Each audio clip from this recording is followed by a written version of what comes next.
मोरध्वज नाम के एक राजा थे, बड़े अच्छे राजा थे।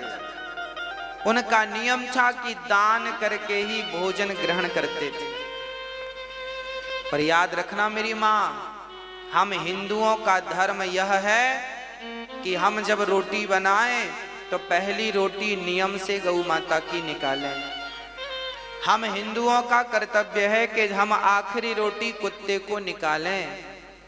हमारा कर्तव्य है कि हम अपने घर से एक थाली भोजन दीन दुखी और गरीबों को खिलाएं। पहले जब हम भोजन करते थे हमारे भारत में, तो हमारे बाप दादा बाहर निकल कर देखा करते थे कि हमारे द्वार पर कोई बैठा तो नहीं है। अच्छा, पहले के घर ऐसे बनते थे कि घर के बाहर बैठने की एक पट्टी होती थी। पुराने घर ऐसे ही बनते थे कि कोई भी आके बाहर बैठ जाता था, और हम लोग भी बाहर कभी कभी घर वाले भी बैठते थे, बातें होती थी, चर्चाएं, सत्संग। तो पहले हर घर में ऐसा व्यवस्था थी कि बाहर बैठने की एक पट्टी हुआ करती थी, पक्की पर्ची बोलते थे। बाहर आंगन बोलो, आंगन अलग है, पर्ची बोलते थे, होती थी। जब आप भोजन करने बैठे तो बाहर निकलकर जरूर देखें कि आपके बाहर कोई है तो नहीं भूखा। ऐसा तो नहीं कि आप अंदर भोजन कर रहे हैं और बाहर कोई आपके घर पे ही भूखा बैठा है। आपके द्वार पर कोई भूखा बैठा है, उसके पेट भरने की जिम्मेदारी आपकी है। ये हमारे भारत का धर्म है, हमारा धर्म है, हमारे वेद यही सिखाते हैं। इसलिए अपनी एक थाली आप कभी जाया करो गरीबों के बीच में। इसलिए यहाँ अन्न क्षेत्र बंटता है कि एक थाली आप किसी को बाहर आपके कोई मिले ना मिले, एक एक थाली करते करते आपके 365 दिन में आपकी 365 थालियां हो गई। इसलिए यहाँ एक बार अन्न क्षेत्र में आप एक बार अन्न क्षेत्र कराते हैं तो एक साथ 2000 साधु भोजन कर लेते हैं, एक साथ सब लोग खा लेते हैं। तो रोज रोज नहीं खिला पाओ, तो इसलिए अन्न क्षेत्र होता है कि आप सभी को अपने हाथ से प्रसाद बांटे, अन्न क्षेत्र दें। हाँ, तो आपका नियम है, हमारा नियम हो कि हम रोज दें, ना तो फिर साल में एक बार दें। ऐसे अच्छे कार्यों से जुड़ जाएं नियम से। मोरध्वज का भी यही नियम था।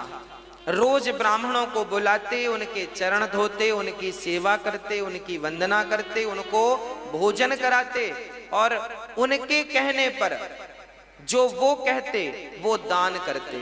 दान अपने मन से नहीं करते थे, ब्राह्मण से पूछते थे आपको क्या चाहिए, जो वो कह दें वो दान करते थे।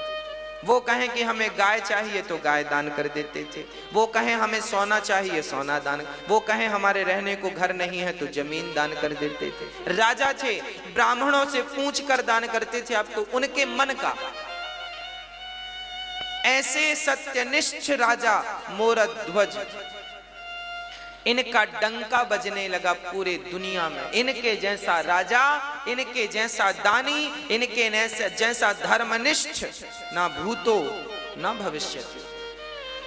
एक दिन जब भगवान श्री कृष्ण थे तब अर्जुन ने कहा, चूंकि धर्मराज युधिष्ठिर ने यज्ञ किया था, उस यज्ञ में सबको भोजन, लाखों लोगों को भोजन कराया था, और इतना दान दिया गया था कि ब्राह्मण लेकर जा ना सके, कुछ छोड़कर चले गए।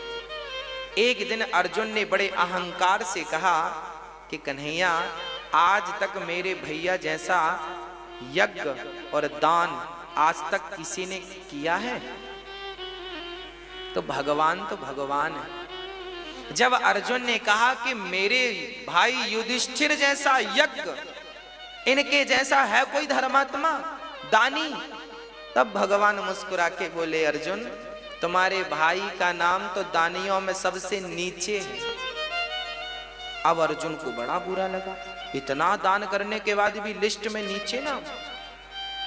तो अर्जुन ने कहा, फिर ऊपर किसका नाम है?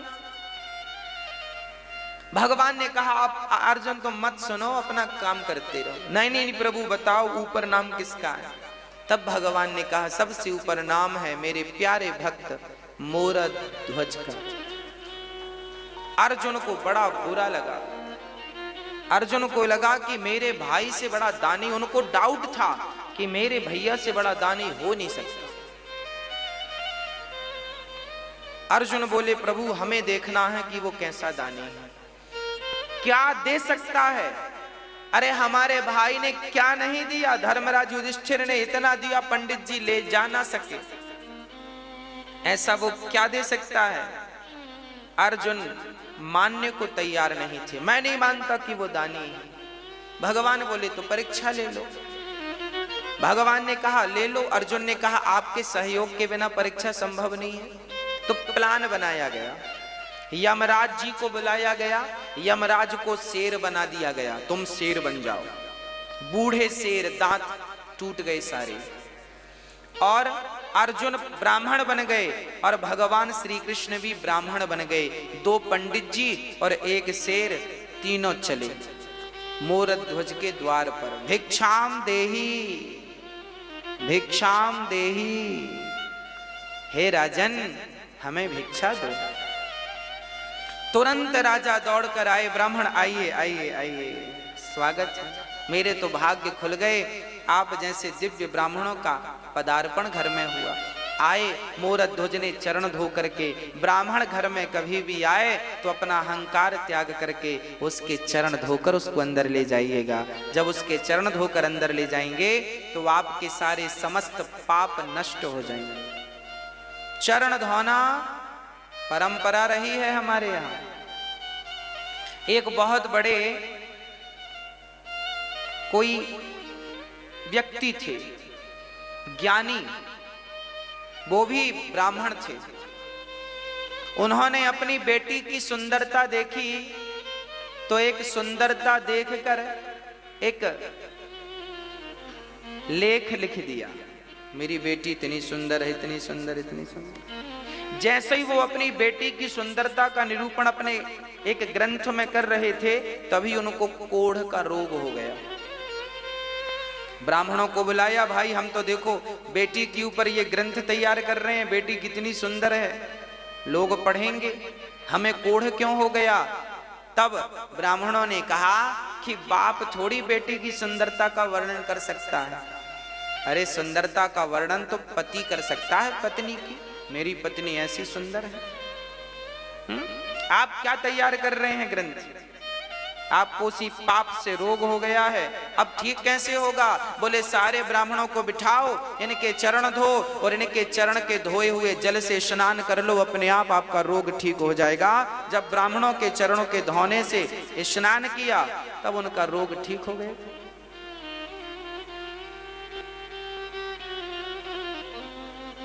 भगवान श्री कृष्ण भी सुदामा जैसे ब्राह्मणों के चरण धोए कि नहीं, हाँ या ना। वो तो भगवान थे ना,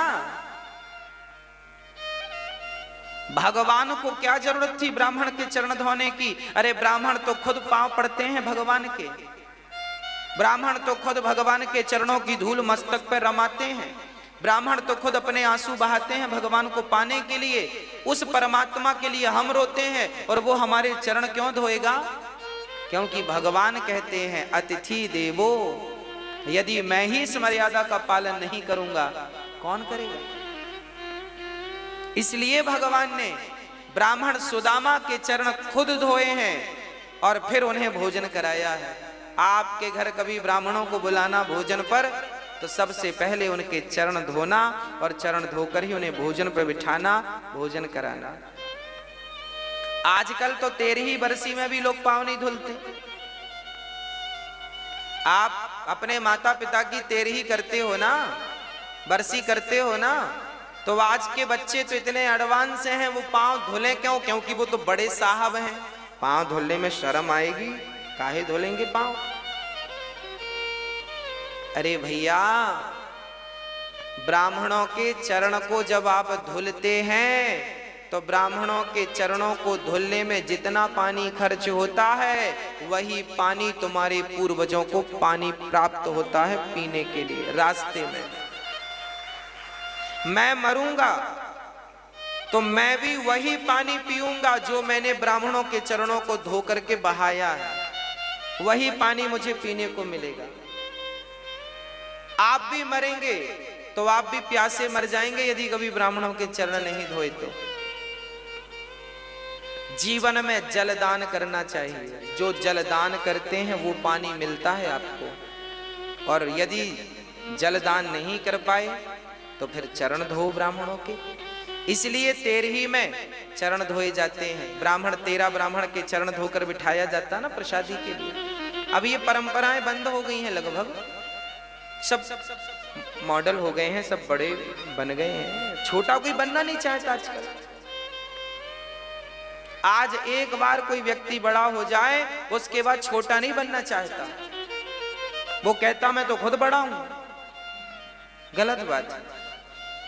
बड़ा वो नहीं है जो अपने आप को बड़ा बनाए और समझे, बड़ा वो है जो अपने आप को बिल्कुल मसक समान रूप कपिधरी अति लघु रूप पवन सुत लीन्हा। हनुमान जी लंका गए, बड़े बनकर नहीं गए, छोटे बनकर गए।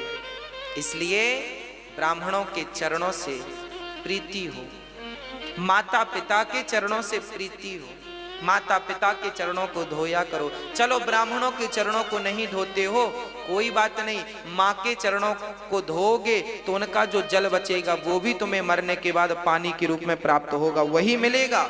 और नहाने में तुमने जो 20 बाल्टी बहाए हैं ना, उसका रत्ती भर मिलने वाला नहीं।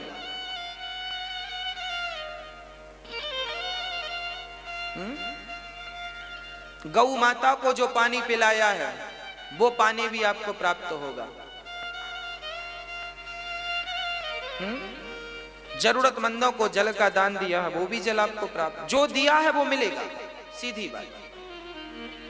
गाली दी है तो गाली मिलेगी, और राम राम दिया है तो राम राम मिलेगा। बस ये समझो कि कांटा चुभोया है तो तुम्हें भी कोई पीछे से चुभोएगा, और तुमने एक चुभोया वो 2 चुभोए, ब्याज भी मिलता है।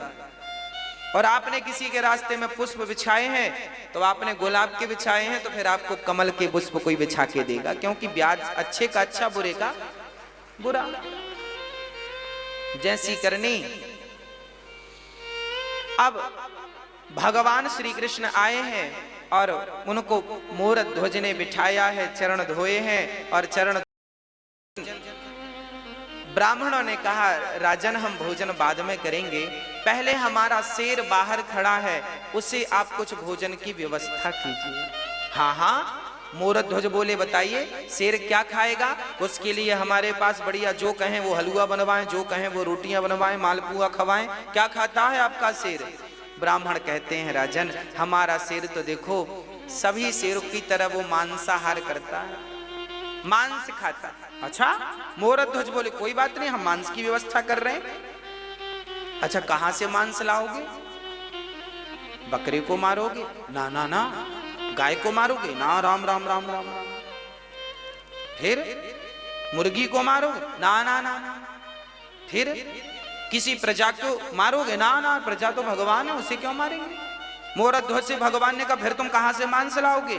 मोरध्वज बोले हमारे पास भी तो मांस है, हम अपना काट के देंगे आपके सिर को, अपनी जांघ का मांस दे देंगे, हमारा पेट बड़ा है, पेट का मांस दे देंगे, आपके सिर का पेट भर जाएगा। देखो एक राजा, वो राजा क्या उसके राज्य में बकरा बकरी नहीं थे? कह देता बकरे को ले लो, बकरा देता हूं मैं। ना, जीव हत्या पाप है, अहिंसा ही परमो धर्म।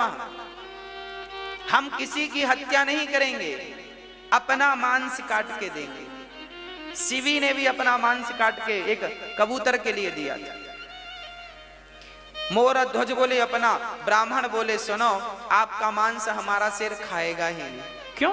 बोले आप बूढ़े हैं ना, आपका मांस कठोर हो गया है, और हमारा शेर जो है उसके दांत गिर गए हैं, बुढ़ा हो गया है, कोमल कोमल मांस खाता है। फिर किसका मांस? ब्राह्मणों ने कहा पहले संकल्प लो, दान लेने के पहले संकल्प ले लिया, जो मांगेंगे दोगे। मोरध्वज ने कहा दिया। तो सुनो,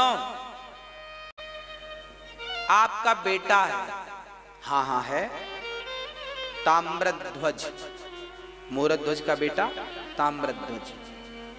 अभी उसकी उम्र थी लगभग 5-6 वर्ष की, और अभी 5-6 वर्ष पहले हुआ है, अभी बुढ़ापे में बेटा हुआ था, कोई संतान थी नहीं मूरध्वज की, बुढ़ापे में पुत्र का सुख मिला है।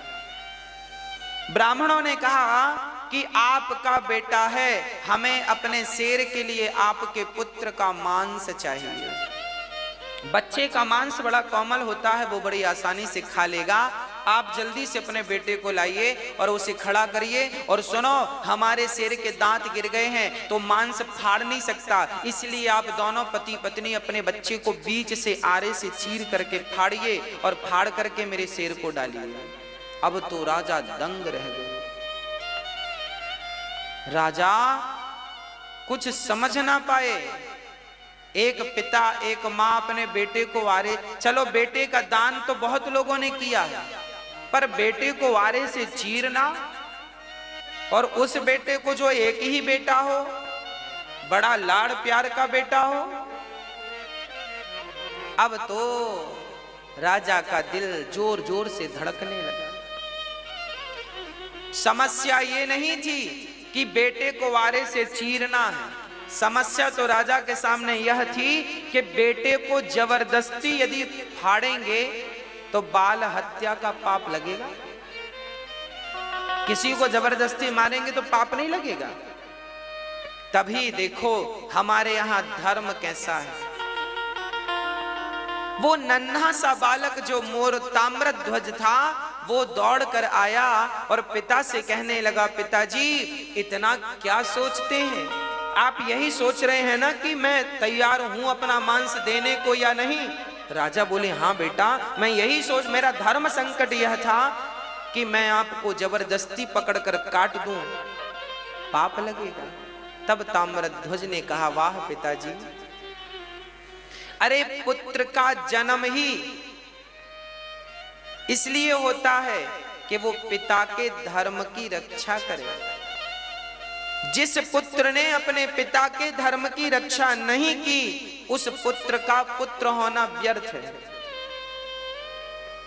क्योंकि आपने अपने पिता के धर्म की रक्षा नहीं की। उस बेटे ने कहा, पिताजी आज आपका धर्म ना चला जाए, इसलिए अपने धर्म को बचाइए। बेटा चला गया तो कल दूसरा बेटा आ जाएगा, पर धर्म चला गया तो दोबारा धर्म लौट कर नहीं आएगा। इसलिए धर्मो रक्षति रक्षित, धर्म की रक्षा करो। ताम्रध्वज खड़ा हुआ। राजा ने आरा लकड़ी चीरने का आरा पकड़ा, पर रानी मां उसे तैयार करना बड़ा कठिन है। जब राजा ने कहा कि हमने ब्राह्मणों को वचन दिया है कि अपने पुत्र का मांस शेर को खिलाएंगे, पत्नी से कहा, क्या तुम इस धर्म में मेरा सपोर्ट करोगी? अच्छा, वो भी कह देती कि मेरा बेटा है, आपकी बस थोड़ी है। वो कहती मेरा भी अधिकार है, मैं नहीं मरने दूंगी इसे, तो भी धर्म का। फिर भी राजा अपने वचन को पूरा नहीं कर सकते थे। पर देखिएगा, तब का पति, तब की पत्नी और तब के पुत्र कैसे हुआ करते थे। पत्नी ने कहा, स्वामी जी आप अपने धर्म की रक्षा कीजिए, मेरे तो वैसे 100 बेटे आपके धर्म के लिए बलिदान हैं, कुर्बान हैं। आपके धर्म के लिए यदि मैं मेरे पुत्र का, मेरे ममत्व का बलिदान देना पड़े तो मैं अपने ममत्व का बलिदान दे दूंगी। खड़ा कर दिया बेटे को, बेटे की मर्जी से, और आरा रखा गया। आरा चीर करके अब आरा सिर पे रखा, और जैसे ही आरा चलाने लगे, उस नन्हे से बच्चे ने कहा, पिताजी एक पल के लिए रुक जाइए। माँ रुक जाइए। अंदर से गया और रुई लेकर के, रुई कान में लगा दी माँ के पिता के कान में। माँ ने कहा, बेटा ये कान में तुमने रुई क्यों लगा दी? पिता ने कहा, बेटा ये मेरे कान में रुई क्यों लगाई? तब उस नन्हे से ताम्रध्वज ने कहा, पिताजी, माँ जी, जब आप आरा चलाओगी ना तो हो सकता है मैं दर्द के मारे चीखूं, हो सकता है मैं चिल्लाऊं, पर माँ मैं कितना भी चीखूं, मैं कितना भी चिल्लाऊं, मैं चाहता हूं कि मेरी चीख आपके कान तक ना जाए, इसलिए मैंने रुई लगा दी, क्योंकि कान तक मेरी चीख चली गई तो आप आरा चलाना रोक दोगे, और आरा चलाना रुक गया तो आपका धर्म ही संकट में पड़ जाएगा। और मैं नहीं चाहता कि मेरी कोई चीख आपके धर्म पर कोई बाधा बने, रुकना नहीं चाहिए आरा। बस खड़े हो गए ताम्र ध्वज, आंख कानों में रुई लगाई, और वो माता पिता अपने धर्म की रक्षा के लिए अपने पुत्र को ही बीच से चीर दिया। देखते देखते खून की पिचकारियां निकलने लगीं, कभी वो माँ के मुंह को भिगाए तो कभी पिता के मुंह को भिगाए, और वो पिचकारियां निकलती जा रही हैं और आरा चलता जा रहा है। ये भारत की सत्य घटनाएं हैं, ऐसा हुआ है, ऐसा भारत था हमारा। दर्शन करो इस भारत का, ऐसा भारत कि धर्म के लिए पुत्र तैयार हो गया, और धर्म के लिए माँ बाप ने बच्चे को आरे से, चूंकि वचन दे दिया था कि मैं आपको, आपके शेर को मांस दूंगा, 2 भागों में काट दिया। अब रानी रोने लगी, अब बच्चे को जब देखा तो रोने लगी। ब्राह्मणों ने कहा खबरदार, यदि आप रोए तो हमारा शेर मांस खाएगा नहीं, चला जाएगा भूखा, आपको रोना नहीं है। अब देखो, माँ ने बेटे को आरे से चीरा है, बेटा मर गया है, पर शर्त यह है कि इसके मरने पर रोना नहीं। अरे रोकर ही अपना दुख कम कर लेती वो माँ, पर रोने में भी पाबंदी लगा दी। ब्राह्मणों ने कहा इसका दायां भाग उठाकर मेरे शेर को डाल दो और बायां भाग ले जाकर फेंक दो। तब उस मां की आंखों से एक आंख से आंसू निकल गए। ब्राह्मणों ने कहा मां रोई क्यों? तब कहा उस मां ने, मेरे पुत्र का एक अंग तो आपके काम आ सका, पर दूसरा अंग आपके काम ना आ सका, इसलिए आंखों से आंसू निकल आए। शेर ने उस मांस को खा लिया और अब ब्राह्मण बड़े प्रसन्न हुए। ब्राह्मणों ने कहा राजन, अब हमें भी भूख लग रही है, अब हमें भोजन परोसो। राजा रानी ने थाल लगाई और ब्राह्मणों को परोसा, और ब्राह्मण जैसे ही रोटी तोड़कर अपने मुंह तक ले गए, वापस रख दिया। ब्राह्मणों ने कहा राजन, हम आपके घर भोजन नहीं करेंगे। क्यों नहीं करेंगे? क्योंकि आप हत्यारे हैं। कौन सी हत्या? आपने अभी अभी अपने बच्चे को मारा, और हत्यारों के घर हम भोजन नहीं करते। ये कहकर ब्राह्मण जाने लगे। तब मोर ध्वज चरणों में गिर पड़ा, महाराज मेरे घर से अतिथि भूखा चला जाएगा तो मेरे जीवन भर की भक्ति, जीवन भर का पुण्य आज बेकार हो जाएगा। ब्राह्मण देवता मेरे घर से आप भूखे ना जाइए, आप भूखे ना जाइए।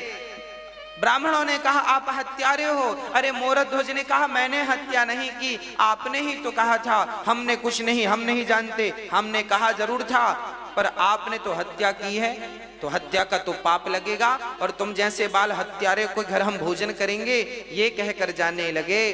तब मोरध्वज ने विचार किया, बात तो सही है, मैंने अपने धर्म की रक्षा के लिए अपने माथे पर पुत्र की मृत्यु का कलंक ले लिया। लोग क्या कहेंगे, कैसा राजा है, अपने धर्म के लिए अपने पुत्र को मार डाला। ये कहकर राजा रोने लगे, हे विधाता कैसी कठिन परीक्षा ले रहे हो, ये हत्या का पाप मेरे माथे पे लगेगा तो मैं कैसे जीवित रहूंगा। ये कहकर कि राजा मूर्छित हुए, और जब होश आया तो उन राजा ने कहा, हे विधाता, हे ईश्वर, यदि मैंने आज तक सपने में किसी का दिल ना दुखाया हो और मेरे घर से कोई अतिथि आज तक संतुष्ट होके ना गया हो, मैंने सदा संतुष्ट करके भेजा है सबको, आज तक यदि मेरी सेवा पूजा से आप प्रसन्न हैं तो हे नाथ मुझे से धर्म संकट से उबारिए। और कहते कहते मोरध्वज ने कहा, बेटा ताम्रध्वज, एक बार तूने मर करके अपने पिता के धर्म को बचाया है, पुत्र एक बार जीवित होकर अपने पिता के धर्म को बचा ले। यदि आज तू जीवित नहीं हुआ तो तेरे पिता का धर्म चला जाएगा, तेरी मृत्यु व्यर्थ हो जाएगी। ये कहकर मोरध्वज नीचे गिरे। तभी अंदर से आवाज आ गई, पिताजी मैं मरकर भी आपके धर्म की रक्षा करूंगा और जिंदा होकर भी आपके धर्म की रक्षा करूंगा। अंदर से दौड़ता हुआ उनका बेटा आया और पिता ने हृदय से लगा लिया और पलट कर देखा तो ना वहां कोई शेर था, ना कोई ब्राह्मण थे, वहां तो स्वयं भगवान श्री कृष्ण शंख चक्र गदा पद्म लेकर के खड़े थे, चतुर्भुज रूप में खड़े थे। अर्जुन की आंखों में आंसू गिर रहे थे, झरझर आंसू निरंतर गिर रहे। मोरध्वज बोली, प्रभु आप? हाँ। मोरध्वज रोने लगे, वाह प्रभु, क्या आपको भी मुझ पर भरोसा नहीं था जो आप मेरी परीक्षा लेने चले आए? अरे कम से कम आपको तो भरोसा होना चाहिए था। भगवान रोने लगे, मोरध्वज यदि मैं सबसे कहता कि तू सबसे बड़ा दानी है तो कौन मानता, पर आज तूने साबित करके सिद्ध करके दिखा दिया कि इस धरा पर, इस सृष्टि पर आपके जैसा दानी ना भूतो ना भविष्यति, ना हुआ था, ना हुआ है, ना कभी होगा। अब तो हृदय से लगा लिया भगवान ने। और अर्जुन तो बड़े शर्मिंदा हो गए, जो अपने भाई युधिष्ठिर को दानी कह रहे थे। आज इन्हें पता लगा कि ये दानी नहीं, मोरध्वज दानी। हाँ, मोरध्वज जैसा कोई दानी नहीं, सबसे बड़े दानी मोरध्वज। इसलिए धर्मो रक्षति रक्षिता।